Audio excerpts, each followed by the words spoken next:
ဓမ္မတွေဘယ်ဘဝကလာကြသလဲလို့မေးလို့ရှိရင်ဖြင့်မသိပါဘူးဖေဟာလို့တပွဲလုံးဖြေကြဘယ်ဘဝကလာကြသလဲမသိပါဘူးဩမသိတဲ့စီကလာကြတယ်ဒီကဘောဘယ်ကလာပါလဲခက်လိုက်တယ်ဖြစ်ချင်းကိုလာတယ်လားကိုလာတဲ့နေရာလဲကိုမသိဘူးဆိုတဲ့အိဗယ်ကလည်းဘယ်နဲ့ဖြစ်နေကြတာတုံးလို့မေးလို့ရှိရင်ပြန်မသိလို့မသိတာရှောက်ရပါတယ်ဖះဆိုတာဒါပဲဖြေထွက်မှာပဲကောင်းပြီတရားဓမ္မတွေဒီဘက်ကသုတ္တေမနေသိလုံးလို့ရှိရင်လည်းဘယ်သွားကြရမှာတုံးလို့မေးပြန်လို့ရှိရင်လည်းမသိပါဘူးဖះပဲဖြေရဩခက်လိုက်တယ်ဖြစ်ချင်းဘယ်ကလာလို့ဘယ်သွားရမှာမသိဘူးဆိုတော့စကားတော့အယုတ်ဆိုးတာတော့ဖြင့်ရှိမှထင်ပါဘူးဘုကမောဘယ်ကလာလို့ဘယ်သွားမှမသိဘူးလေဘယ်နဲ့ဖြစ်နေကြတာမသိလို့ပဲဘယ်ကလာလို့ဘယ်သွားရမှမသိဘူးဆိုတော့မောင်ကိုတို့လူစုတော့ခက်နေပြီကွဘယ်ကလာတော့မေးရင်တော့မသိပါဘူးဖေဟာဘယ်သွားရမှာတော့အမလည်းမသိတယ်လည်းပေါ်လာကြည်လားဘုကမောင်မသိတယ်ကမိုးပေါက်နေပြီဒါဒီဘဝရင်လာလို့ဆိုလို့ရှိရင်ဖြင့်နောက်တုံးဘဝတွေကလည်းမသိရကလာပြီးမသိရကြီးသွားနေရတာပဲဆိုတဲ့အိဗယ်ရှင်းလင်းပြီးဒီကလာနေတော့တယ်အဲ့တော့ဒကာဓမ္မတို့ဒကာဘုန်းကြီးကပဲဆက်မေးပြန်တယ်တဲ့ဓမ္မဒီဓမ္မဗရမလာတဲ့ရကန်းတယ်မှာလေကုမာရီတို့ဝတ္ထုကိုထောက်လိုက်လို့ရှိရင်လည်းသိတာပါတယ်သိရမှာဒကာဓမ္မတွေမသိဘူးလားလို့မေးလို့ရှိရင်ဘယ်နဲ့ဖြေကြသိရမှာတော့အသိတာဩသိရမှာတော့သိတာတစ်ချက်ကတော့လည်းရှိတာပဲဘယ်ကလာမှန်းလည်းမသိဘယ်သွားမှန်းလည်းမသိသိရမှာသိရလားဆိုတော့သိပါတယ်ဖေဟာဆိုတော့သိတာကလည်းအမှန်သားပဲခဏကြီးရတဲ့သိရမယ်ဆိုတော့သိနေကြတယ်နော်သိပင်သိ냐တော့လေတဲ့မသိတာလေးတစ်ချက်ကရှိနေပြန်သိတဲ့ထဲကမသိတာလေးတစ်ချက်ကဒကာဝါတို့မောင်ကိုတို့ခမောင်တို့ရှိနေသေးတယ်သိရမယ်အချိန်ကာလသိကြရဲ့လားလို့မေးပြန်တော့ဩဒါဖြင့်ဒကာဓမ္မတို့အချိန်သာမသိတာသိရမှာတော့သိတယ်ဆိုတာရှင်းနေဒါဖြင့်ဒကာဓမ္မတို့ပြန်မေးပါဦးဘယ်ကလာကြသလဲဘယ်သွားကြမှာလဲသိရမှာတော့သိရလားအချိန်တော့သိကြရဲ့လားဒကာဓမ္မတွေဒီလိုခမရတဲ့တက်တို့မှာဖြင့်ခက်ပြီးဒီကလာနေတာကဘယ်ကလာမှန်းလည်းမသိဘယ်သေးစုဒီမနေသေးလုံးတဲ့ခါကြလို့ရှင်ဘယ်သွားရမှန်းလည်းမသိသိရမှာတော့လေခန္ဓာရတဲ့ကသိရသိရမယ်ချိန်ကာလကြည့်လိုက်ပြန်တော့လည်းမသိပြန်ဘူးတဲ့ဒါဖြင့်ဒကာဓမ္မတို့ဒီလိုလုပ်ကြကြတော့ဘယ်တော့လာတယ်မသိတာတော့ဖြင့်အသာထားဘယ်သွားရမယ်ဆိုတဲ့သိဖို့ရအလုပ်ကတော့လုံးမယ်ဆိုရင်ရတယ်ဘယ်သွားရမယ်ဆိုတဲ့သိတဲ့အလုပ်ကတော့လုံးရင်ရသေးတယ်ဆိုတော့ဒီနည်းလေးတဲ့တလန်းတနည်းပဖုံရှိသေးတဲ့အတွက်ကောင်းသေးတော့တယ်ဆိုတဲ့အဓိပ္ပာယ်လေးရသေးနော်အဲ့ဒါဒီလိုလုပ်ကြလိမ့်မယ်ဒကာဓမ္မတို့ဘယ်လိုလုပ်ရမှာတော့မေးတဲ့အခါကျတော့လာတာမသိလို့ရှင်သွားရသိဖို့အလုပ်ကလေးတစ်ခုတော့ကျွတ်တော့လုပ်ထားရမယ်သွားရသိဖို့အလုပ်ကလေးတစ်ခုတော့ဘာပါလိမ့်လုပ်ထားရမယ်လို့ဆိုတဲ့ဥစ္စာဒကာဓမ္မတို့အလွန်ရန်ကိုပဲအရေးကြီးပါတယ်ဆိုတာမှတ်ထားစမ်းပါဦးသိတော့မယ်ဆိုတော့စာလို့သုံးရင်ကံကမ္မနမိတ်ဂရိနမိတ်၃ပါးတစ်ပါးပါထင်ရတယ်လို့ဆိုတော့စိတ်ဓာတ်သူကြွယ်တော့ကြတော့စိတ်ဓာတ်သူကြွယ်တော့ကြတဲ့အခါကြတော့ရှင်းဖြင့်တဲ့ဒကာဓမ္မတို့သူတို့ဒီကားလို့ရှင်ကိုခိုင်းလုံးတဲ့ဝိပဿနာပညာမဲ့ပညာတွေအလုပ်ကိုလုပ်ထားလိုက်တဲ့အတွက်ဒီကသစ်ပင်ဆောင်နာအမျိုးမျိုးအဆောင်တဲ့နတ်တွေကစိတ်ဓာတ်သူကြွယ်သင်သေးတော့မှာပဲသီလတော်စေတောပဏိဝိသုဒ္ဓတာဆိုတဲ့အတိုင်းမင်းဒီကားလို့ရှင်သီလလည်းပြည့်စုံတယ်စိတ်တောင့်တတိုင်းပြည့်စုံနိုင်ပါတယ်ဒါကြောင့်မင်းဒီကားလည်းစကြဝဠာမင်းယူပါစကြဝဠာမင်းယူပါလို့ဆိုတော့စိတ်ဓာတ်သူကြွယ်ကဥပယေတံပိအနိစ္စံလို့ပြောလိုက်တံပိတို့စကြဝဠာမင်း မင်းစိစိန်ဒီလေးအကယ်ရအောင်ယူရင်ရပါတယ်တံပိထွေရလတံဖြစ်တဲ့စကြဝဠာမင်းစိစိန်ဒီလေးအနိစ္စအနိစ္စပဲတံပိထိုစကြဝဠာမင်းစိစိန်ဒီလေးဒုက္ခဒုက္ခပဲလို့သံယုပါဠိတော်များလာထားတော့တံပိထိုစကြဝဠာမင်းစိစိန်ဒီလေးအနတ္တအနတ္တပဲဘာဟာယတန်ထိုတရားကိုဘာဟာယပယ်၍ခမိတ်သန်းသွားမယ်ဆိုတော့ဒါရင်ငါပယ်သွားမယ်လို့ဆိုတော့သူသေမကိစ္စလာပြောနေကြတာဒါတွေပယ်ပြီးကျုပ်သွားမယ်လို့ပြောတော့သူသေရမှသိတယ်သွားရမယ်ကိစ္စသူသိဒကာဓမ္မတို့ဘာသိပါလဲဩဒါဖြင့်ဘုန်းကြီးတို့ဒကာဓမ္မတွေလည်းဟောဒီနည်းရှိတာပဲလို့စိတ်ထဲမှာအောက်မေ့ကြရမယ်နည်းရှိတယ်နော်နည်းရှိတယ်တဲ့ခொနကမေးလိုက်တော့ဒကာဓမ္မတွေဘက်ကလာကြသလုံးဆိုတော့ဘယ်နဲ့လဲမသိပါဘူးခင်ဗျာတဲ့ဒီဘဝသုတ္တမလေးသေးလုံးလို့ရှိရင်ဘယ်သွားမှာတုံးလို့မေးပြန်တော့လေအဲ့ဒါဒကာဓမ္မတွေကိုသိတဲ့နေလုံးမထားလို့မသိပါဘူးခင်ဗျာလို့ဆိုတဲ့အဓိပ္ပာယ်ရဘာလုံးမထားလို့ပါလိမ့်သိတဲ့နေလုံးမထားတဲ့တွေ့တဲ့ဒကာဓမ္မတွေမသိပါဘူးခင်ဗျာတွေသာများနေတော့ဟောသိရမှာတော့သိရချိန်လေးလည်းမသိကြသေးသွားရမယ်လမ်းခေးကိုလည်းမသိသေးဟာသိအောင်လုပ်တဲ့ဤကျွတ်တို့လှုပ်ထားဖို့အရေးဟာကျွတ်တို့အရေးပဲဆိုတာဒကာဝါတို့မောင်ကိုတို့ဖြောင်းမောင်တို့ဒကာသစ်တို့ကိုမှတ်ကြမှာဒါဖြင့်ဒီဥစ္စာသိရမှာသိရလားလို့မေးတော့ဒကာဓမ္မတွေကဘယ်နဲ့ဖြေတယ်သိပြီဒီကာလဒကာဓမ္မတို့ဘယ်သွားရမှာတုံးဆိုတော့မသိဘူးလို့ဒကာဓမ္မတွေကတရားတော်လုံးပဲသုံးလိုက်ပါတယ်အဲ့ဒါသိအောင်လုပ်လို့ရှိရင်လည်းသိပါတယ်ရှင်းမလားသိအောင်လုပ်တဲ့ပုဂ္ဂိုလ်များသေကံဤကြတော့ဟိုဓမ္မဝရမှာလာတဲ့ဥပဒကကြီးတွေများထောက်ကြည့်တဲ့အခါကျတော့တုတ်တိရဏပြေကယထာကလာဆိုင်နေတယ်အာပရိန္ဒာကလာဆိုင်နေတယ်ယထာတွေလာဆိုင်နေတယ်ယထာတွေကကျုပ်ယထာလိုက်ပါသူယထာလိုက်ပါနဲ့သေကံဤများဥက္ကမမခေါ်ကြဘူးလားဗျဟေးရကြပါအောင်ရကြပါအောင်လို့အောက်ကနေမအော်ရဘူးလားအဲ့ဒီအော်ရတဲ့နေရာဌာနသာသမီတွေကတောင်မှအထင်လွဲလို့အဖေကြောင်ကြရမ်းမပြောပါနဲ့လို့တောင်းမှကြသေးတယ်ဟင်ဟာငါကြောင်ကြရမ်းပြောတာမဟုတ်ဘူးယထာတွေကသူယထာလိုက်ပါငါယထာလိုက်ပါဆိုတဲ့ဥစ္စာသူသွားရမယ်လမ်းသိနေတာကိုဗျာသူဒီသွားမယ်လမ်းလည်းသိတယ်ခொနကစိတ်ဓာတ်သူကြွယ်တော့ကြတယ်လေနိဗ္ဗာန်သွားရမယ်လမ်းဒီအနိစ္စတွေမလိုချင်ပါဘူးနိစ္စနိဗ္ဗာန်သာလိုချင်ပါတယ်နိစ္စနိဗ္ဗာန်ရှိသာသွားပါမယ်ဆိုတာလေသင်ရှားပြီးဒီကလာနေတော့ဩသူဒီဘယ်ကလာခဲ့တာတော့မသိညာတော့လေဘယ်သွားရမယ်ဆိုတာတော့သိအောင်ဒကာဓမ္မတို့လှုပ်ထားဖို့သင့်ပါတယ်သွားရမယ်ခရီးကိုလှုပ်ထားဖို့တော့ဖြစ်မလျှော့ကြနဲ့နော်ကိုလှုပ်ရင်ကိုရတာပဲကိုလှုပ်ရင်ဒါကြောင့်အဲ့တော့ခွန်ကြီးကဒီဒကာဓမ္မတွေဆုံးမကျင်တာကဩဘယ်ကလာမှန်းလည်းမသိဘယ်သွားရမှန်းလည်းမသိသိရမှာတော့သိရလားဆိုတော့သိပါတယ်အချိန်သိပါရဲ့လားဆိုတော့လည်းမသိဘူးတဲ့အခုဒကာဓမ္မတွေဥပဒနာလို့ဒါနသီလတွေကြီးကျယ်ကျယ်ကဲငါလည်းသိတော့မှာပဲစွန့်မှာပဲကျဲမှာပဲဒါနသီလတွေလည်းလုပ်ရလိမ့်မယ်ဝိပဿနာမဉ္ဇဉ်ဆက်အောင်လဲလုပ်ရလိမ့်မယ်ဆိုတော့ဒါတွေကိုဒါနလည်းတွင်တွင်ကျယ်ကျယ်မလုပ်ဖြစ်သီလလည်းမြဲအောင်မလုပ်ဖြစ်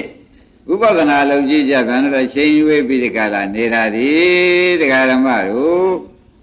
သိရမှာကအချိန်သိကြရလားသိရမှာတော့သိတယ်နော်အချိန်ကြတော့ဒါပြန်သိရမှာသိပြီအချိန်မသိတာနဲ့ဒါနလည်းရဲရဲမလုပ်သီလလည်းဖြောင်းပြောင်မစောက်ဝိပဿနာအလုပ်တွေကိုလည်းတွင်တွင်ကျယ်ကျယ်မလုပ်ဖဲနေတာဒကာဓမ္မတွေကိုမှားမှုကြီးမှားပြစ်ကြီးကြီးတယ်လို့ဆိုကြပါလို့ဥက္ကမောင်ဘာပြစ်ကြီးပါလဲမှားပြစ်ကြီးကြီးတယ်သိရမှာတော့မသိဘူးလားသိသလားဘာအချိန်လေးကြပြန်တော့အချိန်ကလေးမသိတာနဲ့ဖြင့်စင်ကြယ်လဲပြီးကာလသာယသမီးစီးပွားရေးနဲ့ချိန်တွေကုန်ခံပြီးဒီကာလဒါနရဲရဲမစွန့်သီလမြန်မြန်ကြီးမဆောက်တည်နိုင်ပဲနဲ့သမထဥပဒနာတွေကိုဆိုတာကိုလည်းဒကာဓမ္မတွေကရှောင်ဖယ်လုပ်နေတာဒီအချိန်ကလေးမသိတာနဲ့ဒကာဓမ္မတွေကားလို့ရှင်ဖြင့်မိုက်နေတာပဲမလိမ္မာမှုတွေပိုနေတာပဲလို့ဆိုလို့ရှိရင်မလွဲပါဘူးဒါကြောင့်ခမည်းတော် တရားအထုတ်လို့တွင်တွင်ကြဲကြဲဖြစ်ပြီးဒီကလာသွားရလန်ခီအတိကြီးသိကျင်ကြလို့ရှိရင်ဖြင့်ဒီမရဏနုဒ္ဒတိကလေးလည်းမှတ်ထားပါဆိုတာကိုလည်းမှတ်ရတယ်နော်ငါသည်မုတ်ချသေးရမည်အချိန်ပိုင်းသာလိုတော့သည်ဆိုတာလေးအမျက်နှုံးပွင့်ရမယ်ငါသည်မုတ်ချသေးရမည်အချိန်ပိုင်းသာလိုတော့သည်ငါသည်မုတ်ချသေးရမည်အချိန်ပိုင်းသာလိုတော့သည်သဘောကျမုတ်ချတာသေးမှာမဟုတ်လားအချိန်တော့ပဲလိုတော့တယ်မဟုတ်လားအဲဒီဓမ္မတွေဒီကားလို့ဆိုရင်လူငယ်လေးတွေမှလည်းဘာသာလိုတော့သေးတော့သေးမှာပဲချိန်ပိုင်းလေးကြံတော့လူကြီးတွေမှာရောဒီချိန်ပိုင်းအတွင်းမှာကျွတ်တို့ဒီကားလို့ဆိုလို့ရှိရင်မနေ့ကပြောသလိုသုတ်တန်သွားရင်ပြေးလွှားသုတ်တန်လွတ်တဲ့နေရာဌာနဒီဘဝသာရောက်ခံမယ်နောက်မရောက်အောင်ကြိုးစားမယ်ဆိုတာဒီသုတ်တန်သွားရင်ကြိုးစားမယ်ဆိုတာကိုလည်းမနေ့ကပြောခဲ့ပါတယ်ဒါကြောင့်တရားဓမ္မတို့ငါသည်မုတ်ချက်သေးရမည်ချိန်ပိုင်းသာလိုတော့သည်ဆိုတာကိုနှလုံးသွင်းဖို့ပြောပါတယ်ဟာချိန်ပိုင်းသာလိုတော့တယ်ဆိုရင်မြန်မြန်ကြိုးစားလိုက်မှပဲဆိုပြီးကာလသွားရလန်ခေသိအောင်မြန်မြန်ကြိုးစားလိုက်မှပဲဆိုတဲ့ဝရိယတွေပြင်းထန်လာပါလိမ့်မယ်နော်ကဲသုံးခေါက်လောက်ဆိုကြစမ်းပါဦးကဲတရားဓမ္မတွေကိုယ်အိဗယ်ကိုရှင်းကြရလားငါဒီပါတယ်တော့သိမှတော့သိချာချာပဲနော်ဒါကြောင့်ဓရသမန္တသယေဘာလယေသဗန္တိတာအတ္တစေဝတရိဋ္ဌာသသဗ္ဗေမေစုပရာယနာလို့ငယ်တဲ့ပုဂ္ဂိုလ်လည်းသိရမှာပဲကွာမန္တကြီးတဲ့ပုဂ္ဂိုလ်လည်းသိရမှာပဲကွာနော်ယေဘာလယေသဗန္တိတာလူမိုက်တွေလည်းသိမှာပဲကွာလူပညာရှိတွေရောအတ္တစေဝတရိဋ္ဌာဆိုတဲ့ဆင်းရဲသားကိုသူကျွယ်တွေကိုသဗ္ဗေမေစုပရာယနာတဲ့သေမင်းစီမှာသွားပြီးခန္ဓာကိုယ်နဲ့ခွန်ဆက်ကြရမှာကြီးပါပဲသင်မင်းလက်တွင်ကောင်းစင်အကြရမှာကြီးပါပဲဆိုတာသိကြကြပါအဲ့ဒါကြောင့်ဒီထဲမှာအခုပြောတဲ့6မျိုးတဲ့ဖြင့်မများတော့ပါဘူးငယ်တဲ့ပုဂ္ဂိုလ်လည်းပါပါတယ်ကြီးတဲ့ပုဂ္ဂိုလ်ကောမိုက်တဲ့ပုဂ္ဂိုလ်လည်းလိမ္မာတဲ့ပုဂ္ဂိုလ်ကောပစ္စည်းပါရှားတဲ့ပုဂ္ဂိုလ်ပစ္စည်းကြွယ်ဝတဲ့ပုဂ္ဂိုလ်ကောဘာပဲပါဒီ6မျိုးဟာနောက်ဆုံးပဲသင်မင်းကောင်းစင်အရမှာကြီးပဲသင်မင်းကိုအဲ့ဒါကြောင့်သင်မင်းကြီးကောင်းစင်အပ်ရတဲ့ဘဝတွေကများလုံးလို့ဒကာဓမ္မတို့တော်ပြီတံပြီသင်မင်းစဘဝဘဖြစ်ဖြင့်ကျွတ်တော့အလွတ်ပဲရှောင်းပါတော့မယ်ဆိုပြီးဒီကလာဒကာဓမ္မတို့သေသည်ချမ်းမဲ့နဲ့စိတ်ဓာတ်သူကျွယ်တို့လို့လောကစည်းစိမ်တွေအကုန်ဒိဋ္ဌကြီးပဲနိဗ္ဗာန်သာရင်ကောင်းတယ်ဆိုတဲ့အဓိပ္ပာယ်မျိုးရအောင်တခါတည်းကိုသွားရမယ်လမ်းကိုသိထားရအောင်ဘုန်းကြီးတို့ဒကာဓမ္မတွေဒါနသီလသမထဥပဒနာတွေအကုန်ကြိုးစားရတော့မယ်ဆိုတဲ့ဥစ္စာယနေ့ဟောပါတယ်ရှင်းပြီနော်ကဲဒါဖြင့်ဒကာဓမ္မတွေကတရားတော့နားနေကြတာပဲဘုန်းကြီးကလည်းတရားဟောနေတာပဲပြတရားမိချိန်မင်းသာလိုတော့သည်ဆိုတာလေးကိုနှလုံးသွင်းကြပါနှလုံးသွင်းလိုက်တဲ့အခါကျတော့ခொနဲ့ကဂိုင်လာရဂရိသိတဲ့အလုပ်ကိုနိဗ္ဗာန်အထာတောဂရိလို့ဒီနေ့ကလည်းပြောခဲ့တယ်နော်နိဗ္ဗာန်တရားနာပုဂ္ဂိုလ်တို့ဤလာရဂရိဆိုတာလည်းပြောခဲ့တယ်အဲ့တော့ဂရိမြဲအောင်ဒကာဓမ္မတို့နိဗ္ဗာန်မရသေးတောင်မှဒုက္ခတိရအောင်သူတိကနေပြီးဒီကလာအောက်ပြန်မလဲပဲနဲ့နိဗ္ဗာန်ကူးအောင်မလုပ်ဖို့ဖြင့်ဒီကနေ့မှာသွားရလန်ခီယထာတွေကခေါ်သလိုနိဗ္ဗာန်အာယုံပြုတ်နိုင်သလိုဒကာဓမ္မတို့ဒီတဲ့ကြိုးစားရမှာပဲဒါဖြင့်အချိန်ပိုင်းတွင်ကြိုးစားရမှာပေါ့ခင်ဗျားတို့ကဘာပဲလို့တော့ငါသည်မုတ်ချသေးရမည်ချိန်ပိုင်းသာလို့တော့သည်ဒါဖြင့်ဒီချိန်ပိုင်းလေးအတွင်းမှာပဲဒကာဓမ္မတို့ဘာလို့ရမှာလဲကြိုးစားရမယ်ဥက္ကမောင်ရေလာရသိဖို့ကြိုးစားရမယ်ဘယ်ချိန်ကြိုးစားမှာပဲဒီချိန်ပိုင်းလေးအတွင်းမှာဒါဖြင့်ဘုန်းကြီးပြောနေကြစကားတိုင်းဒကာဓမ္မတွေသုံးရလို့ရှင်းပြန်အသေးကမဥပဲနဲ့ဉာဏ်ကဥအောင်လုပ်လိုက်ပါအသေးကမဥပဲနဲ့ခန္ဓာကိုယ်ကြီးအသေးပဲကြီးတခါတည်းကိုင်းနေပါတယ်ဉာဏ်ကတခါတည်းဒကာဓမ္မတွေက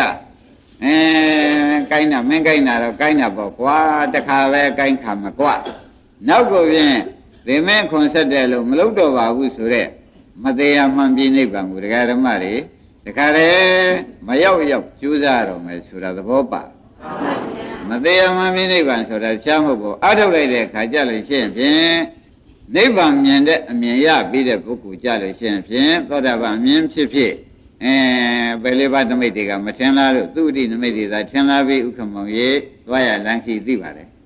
သဘောကျကြအရာကနာဂံယန္တာတို့ပါလေထို့တူပဲကိုသွားရကိုသိကြပါတယ်ဆိုတဲ့အဓိပ္ပာယ်ရှင်းကြပါလားဒါဖြင့်ဘယ်ကလာကြသရုံမသိပါဘူးဘယ်သွားကြမှာတုံးလို့မေးရောအဲ့ဒါသိအောင်လို့ရှင်းကြလားအဲ့ဒါကြောင့်တဲ့တရားဓမ္မတို့ခင်ဗျားတို့ဘုန်းကြီးတို့အားလုံးတရားနာကြတဲ့သံဃာတော်တွေရောတရားဓမ္မတွေရောဘုန်းကြီးတို့ရောအချိန်ပိုင်းမဲ့လို့ကြပါတော့တယ်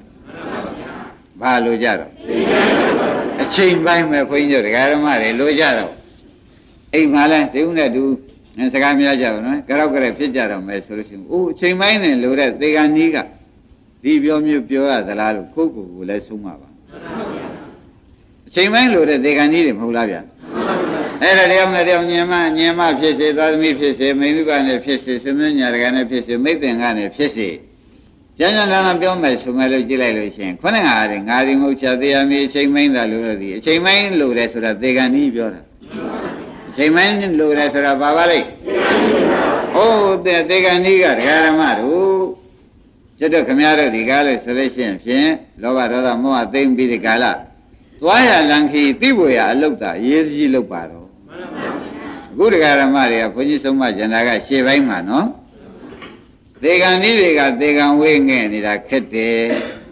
ဘာခက်နေပါလဲသေကံဤကသေကံဝေးငဲ့နေတာခက်တယ်ဥက္ကမောဘာခက်နေအသက်တိုင်းနေရလို့ရှိရင်ဥက္ကမောင်နဲ့သားနဲ့ဆိုလို့ရှိရင်ပြေဥက္ကမောင်ကသေကံဤသားကဘယ်နဲ့ကြောင့်ဥက္ကမောင်ကြီးတွေသူတော်ကောင်းလို့မလုံနိုင်ပါလိမ့်မလဲမောင်ကိုတော့မလုံနိုင်ပါလိမ့်မလဲတွင်တွင်ကြဲကြဲမလုံပါလိမ့်တကားတော့မလုံပါလိမ့်မလို့မေးလိုက်တဲ့အခါကျဟောဒီလက်ညှိုးထိုးပြတာကသေကံဝေးထိုးပြလိုက်ဘာထိုးပြလိုက်အမလေးဒါဖြင့်ဒကာဓမ္မတို့သေကံဝေးဆိုတဲ့ဥစ္စာအသက်တိုင်းနေသူကဝေးပါလေအသက်တိုင်းနေရင်ပေါ့ဗျာအဲ့ဒါသေကံသီးတွေကပြန်ငဲ့ပြီးဒီကလာနေတာဒီဒါအမိုက်တစ်မျိုးပူတာပဲလို့ဆိုလို့ရှိရင်မလွယ်ပါဘူးဘယ်လိုဆိုကြပါမလဲအမိုက်တစ်မျိုးပူနေတယ်လို့ဒကာဓမ္မတွေဆိုလိုက်လို့မနာပါနဲ့နော်ဘာကြောင့်လဲဆိုတော့ကိုကအသက်တိုင်းနေတော့သေကံကကြီးတယ်သေကံကနီးတယ်ဆိုတော့ယုံပါတန်တရားရှိကြလို့သေးလားသားငယ်သမီးငယ်မြင်းငယ်တွေကတော့အစဉ်တိုင်းသာကျွတ်တို့တိုင်းသာနေသွားရမယ်ဆိုရင်သူတို့ကသေကံဝေးပါသေးတယ်အခုတရားဓမ္မတွေသူကိုယ့်အလုပ်မလုပ်နိုင်တာသေကံနည်းတွေကကိုယ့်အလုပ်မလုပ်နိုင်တာသေကံဝေးငဲ့နေလို့ဥက္ကမောင်ဘယ်နဲ့ဆိုပါကြားလို့မှကောင်းနိုင်တယ်ရှိကြရလားကိုကမရှက်ရင်တော့မပြောတော့ဘူးပေါ့ဗျာရှက်မယ်ဆိုလို့ရှိရင်ဟိုသေကံနည်းကသေကံဝေးတွေငဲ့နေလို့သေကံဤအလုပ်မလုပ်ဘူးအသေးလွတ်တဲ့အလုပ်ကိုမလုပ်ဘူးဟေးဆိုတဲ့ဥစ္စာဥဝါတို့မောင်ကိုတို့အတော်လွဲပါလားမလွဲဘူးလားဒါကြောင့်ဘုန်းကြီးကဥမာပြောရဘုန်းကြီးတို့ဒကာဓမ္မတွေဥမာပြောရကိုကတော့ဖြင့်မရဏရေတွေနစ်လို့မရဏဆိုတဲ့ရေတွေနစ်လို့ပါဇနာရောက်နေပြီကလေးသူငယ်ကိုမွေးထားတဲ့ကလေးသူငယ်လူမတူတန်းတော်ငယ်တွေကကုန်းပေါ်ကနေကိုကရေထဲမှာနစ်နေလို့ပါဇနာတောင်ရေဝင်တော့မယ်ပါဇရေဝင်သေကံမနည်းသေးဘူးလားဒီမှာလည်းခင်ဗျားတို့နေကြရတာကြာတော့မရဏရေတွေကလွှမ်းမိုးလာတော့ဒီနေ့မရဏရေတွေကြောင့်သေကံနည်းဖြစ်လို့ပါဇနာရောက်ပြီးရေဝင်နှုတ်ပါပြီဘုရားမောင်မွန်းလူသေးဘူးလားအဲ့ဒီရေနဲ့နေတဲ့ပါဇနာရောက်နေတဲ့ပုဂ္ဂိုလ်ကကုန်းဝါလူတွေအတွက်စိတ်မချလို့ကျုပ်ပြန်ခက်ကြီးခက်ပေါ်လို့ကုန်းဝါလူတွေများတိုင်ပြီးဒီကလာအတန်ကုန်ဟိပြီးဒီကလာအော်ပြောနေကြမှာဆိုရေတွေကလူအယူဖြစ်လိမ့်ကိုယ်အသေးလွတ်တော့ကိုရှာတာမဟုတ်ဘဲနဲ့ကုန်းဘောကသေကံဝေးတွေအတွက်ကြည့်ပြီးဒီကလာသူစကားပြောနေတယ်ဆိုရဲဥက္ကမောရေတွေကလူအယူဘယ်နဲ့ဆိုကြပါရေတွေကလူကဒကာဓမ္မတွေဘယ်နဲ့ဆိုကြပါကိုယ်ရေးကိုလွတ်အောင်ယုံဖို့ရာကအရင်မကြည့်ဘူးလားကုန်းပေါ်မှာလွတ်နေတဲ့ကလေးတွေကအမတန်မှသူတို့မှချမ်းသာကြမ်းမာပြီးဒီကာလကုန်းပေါ်မှာသူတို့သွားလို့ရသွားလာလို့ရတယ်ကိုယ်ရေနဲ့နေလို့ပါဇက်တဲ့တောင်ရေဝန်းလူပါပြီဒါကြောင့်ကုန်းပေါ်ကလူတွေတော့အော်တုံးဟစ်တုံးဆွေးရင်လုံးကြောင်းကြတော့ဗျာပါရတွေဖြစ်တုံးဆိုလို့ရှိရင်ဖြင့်ဩသေကံဝဲတွေအတွက်သေကံနီးက ဗျာများနေလိုက်တာလို့ဆိုလိုက်မြည်လိုက်လို့ရှိရင်တကားဝတို့ဥက္ကမောင်းတို့မောင်းကိုတို့နာစရာမလိုပါဘူးကိုမိုက်တာပေါ်လားမပေါ်ကြဘူးလားသေကံဝေးကဘာငဲ့နေတာသေကံကြီးကသေကံဝေးငဲ့သေကံဝေးသေကံကြီးကဘာငဲ့သူကရင်နဲ့လို့ရေတံပါဇတ်ထဲဝင်လို့နေပြီနော်ကုန်းဘောကလေးတွေအတွက်သူဒီကားလို့ဆိုရင်စိတ်နေတယ်ကြောက်ကြနေတယ်သူတို့အတွက်ကျုံမစိတ်မချဘူးလို့များပြောနေမယ်ဆိုရင်ဥက္ကမောင်ရေဥပဒေနဲ့ပဲကျုံတော့ရေထဲကလူဟာမိုက်တဲ့ပုံအယူပို့သေးတယ်မိုက်တဲ့ပုံမှာအယူပို့သေးတယ်လို့စွဲချက်တင်ကြပါစို့ဆိုလိုက်မဆိုလိုက်ခင်ဗျားတို့ကတော့သုံးပါမယ်ခင်ဗျားတို့တဏှာကခင်ဗျားတို့ဝင်ထဲမှာရှင်းနေဖြစ်နေရှိတဏှာကခင်ဗျားတို့ဝင်ထဲမှာရှင်းနေလိုက်နေမင်းမွေးထားတာမင်းမပြုတ်ဘယ်လိုပြုတ်မလဲအမေတဏှာကမင်းမွေးထားတာမင်းမပြုတ်ဘယ်လိုပြုတ်မလို့မင်းတည်တောင်ထားတာလည်းမဟုတ်ဘူးလားမင်းသာသေသွားလို့ရှင်ဒါတွေဝစီဖြေလိုက်တယ်လို့ကြင်ကြရမဖြစ်ပေဘူးလားအမေတဏှာကဝင်ဟောဘုန်းကြီးကသာအခုသေကံဝေးကသေကံနည်းတွေသေကံနည်းတွေအတွက်သေကံနည်းကသေကံဝေးတွေအတွက်ပူးနေတယ်လို့ဘုန်းကြီးပြောတော့တာတရားကပန်းနေတာအိမ်ကြလာတဲ့ခါကျတော့ခင်ဗျားတို့ကဘုန်းကြီးပြောတယ်လားဟုတ်ပါရဲ့ငါလည်းစဉ်းစားရအောင်မယ်မလားပဲဘူးလားဒါဘယ်လိုဝင်တရားဟောမယ်ထင်နော်ကဲဒါပြန်ဘုန်းကြီးကတော့ဒီလာတဲ့ခါမှာတဏှာကြီးပြောနေတာတဏှာကတော့အိမ်ဆောင်သူကြီးဖြစ်နေတော့ခင်ဗျားတို့ဟိုဘက်ပါမှာပါပဲဘုန်းကြီးအရှုံးပေးရအောင်ရပါတယ်အတော်ဆိုးနေပါလားတရားဓမ္မတို့အဲ့ဒါအိမ်ကြတော့ငါလိမ့်မာတာလားငါမိုက်တာလားဆိုတာဥက္ကမောင်ရင်နဖူးပေါ်လက်တင်စဉ်းစားကြဒီကလေးတွေနဲ့ရှေ့စားဖို့တောက်ဖို့နဲ့ဒီငွေရှားမှုကြီးနဲ့ဒီရောင်းဝယ်ကြီးပြတ်မှုနဲ့ဖြင့်ငါဖြင့်အိတ်တောင်ပြောဦးကွာခဲ့တာဆိုတော့သေကံကြီးကဘာသာထွက်လာသေကံကြီးကအယူတန်ထွက်လာပြန်ပြီဘယ်နဲ့ဆိုကြဟာသေကံလည်းနှီးသေးတယ်ဆိုတော့ယူတန်လည်းထွက်သေးတယ်ဆိုတော့အယူမသာချဝေရဖြင့်တော်နှီးနေပြီဘာမသားတွေဖြစ်ကုန်ကောင်းပါဘူးဗျာခင်ဗျားဆိုမသားဆိုရလဲအတုပဒီတဲကလည်းအတုပပုံမှာအယူကထနေပြန်တော့အယူမသားဖြင့်ဘုခမောင်ကောင်းသေးရဲ့အယူလည်းဖြစ်ပြန်မသားလည်းသေကံနည်းဆိုတော့သေတော့မသားဖြစ်ရမှာဗျာအဲ့တော့အယူမသားဆိုတော့လူပို့တော်မှာကောင်းနိုင်ကြရှိရလားဘုခမောင်အယူမသားများခင်ဗျားပို့ကျင်သေးရလားဟုတ်ကဲ့လားကြက်ကြက်စဉ်းစားကြစမ်းပါဒကာရမတာယူမသားနဲ့အကောင်းမသားကဘယ်ကများတော့ဒါမပို့ခြင်းဘူးတဲ့ဥက္ကမောင်ကြီးကသူပုတ်ကြတဲ့မသားတွေဘာမသားတွေပါလိမ့်သဘောပါကြဗလားအမတန်ဆိုးရပါတယ်ဆိုတာပေါ်ပြီနော်ခိုင်းဒါဖြင့်ဒကာရမတို့ဒီဟာတွေကရှေ့ပိုင်းကနေပြီးဒီကလာဒကာရမတွေဆရာဘုန်းကြီးဟောတာကိုအိမ်ကြလို့ရှင်တဏှာတရားဟောဆရာကဖြတ်လိုက်မယ်ဆိုတာသတိပေးလိုက်ဆရာဘုန်းကြီးနဲ့တကွအားလုံးသောမြတ်စွာဘုရားမြတ်စွာဘုရားသာသနာတော်တောက်လျှောက်သာပရိယတိသာသနာတွေအကုန်ဆောင်ပြီးဒီကလာလာတဲ့ပုဂ္ဂိုလ်တွေဘုရားဆရာကတလုံးမှမလဲအောင်ပြောနေတဲ့ပုဂ္ဂိုလ်တွေကဒကာတို့ဒကမတို့အမှန်ပြောတာခင်ဗျားတို့တဏှာကပြောတာအမှန်တန်ကောက်ကျစ်တဲ့စကားတဏှာကပြောတာကတော့ဘုရားနဲ့ကွာအခုသိလိမ္မာရှိတဲ့ပုဂ္ဂိုလ်တွေကပြောတာကတော့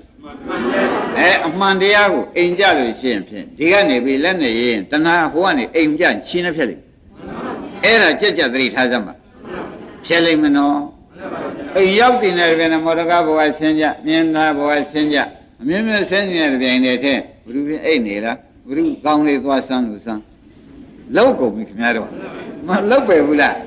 ဟိုချောင်းစောတန်လေးကမကောင်းသေးပါဘူးဆိုပြီးဟိုနာသွားဒီနာသွားဟာဘာလောက်တာတော့လို့မဲတဲ့ရှင်နေဟောဒီကလက်နဲ့ရေးလိုက်တာဟိုမှာတဏှာချီနဲ့ဖြတ်လိုက်တာနှလုံးကိုမသွင်းပြီးတော့ဘူးကျုပ်ပြန်ထိတ်ကနေပြာနဲ့သွားတာပဲဥက္ကမောင်ဒီဘက်လက်မသွားဘူးလားတဏှာကဒုက္ခတဏှာဒီကားလို့ဆိုရင်ဒုက္ခသစ္စာပေးလိုက်ထိတ်အောင်ပြအောင်ပေးတတ်တဲ့လောက်ပါဘယ်လိုလုပ်ပါလဲရှင်းအောင်လဲအောင်ချမ်းသာအောင်ပေးတဲ့အလုပ်ကတော့ဖြင့်ဆရာသမားနဲ့တကွာဘုရားဟောတော်မူတဲ့ပညာစခန်းတွေပေါ့ဗျာအဲ့တော့ပညာစခန်းကအမှန်ပြော냐ဆိုတော့တဏှာစခန်းကထိတ်အောင်လုပ်တာကိုခင်ဗျားတို့ကသူ့ဘက်လိုက်သွားတာတဲနာတယ်ဗျာတဏှာကတော့ဘာလုပ်တတ်ပါလိမ့်ထိတ်အောင်လက်အောင်လုပ်တတ်ဉာဏ်ကတော့ဖြင့်ရှင်းအောင်လင်းအောင်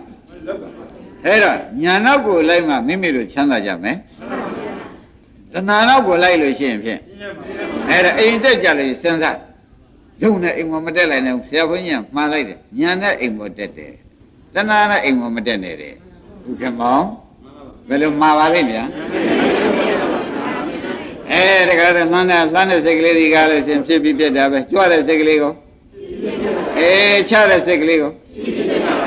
ဒီကလည်းစိတ်ကလေးတွေရှုခြင်းရှုရုပ်ကလေးတွေဖောက်ပြန်မှုတွေရှုခြင်းရှုပြီးတကအဲ့ဒီလိုညာနဲ့တက်သွားပါဘယ်သူမှမပြန်လာသေးဘူးလားခုတဲ့တို့တောင်တရားနာပြန်လာသူတို့ကဘယ်သွားမှမသိသေးအဲ့ဒါအခက်ဆုံးပဲလို့လုံးမနေနဲ့ဦးရိပ်မိဗလားခင်ဗျားတို့ကဒါပရိမစိတ်ကောင်းတာကြံပန်စိတ်တယ်ဥက္ကမောင်စိတ်ဖူးကလားစိတ်ဖူးပါလေခိုင်းဒါဖြင့်အိမ်တက်ကိုတက်တတ်ကြပါဗလားဒီကပြန်တဲ့ခါကြလို့ရှင်းဖြင့်သေကံနီးတဲ့တက်ကြစမ်းပါ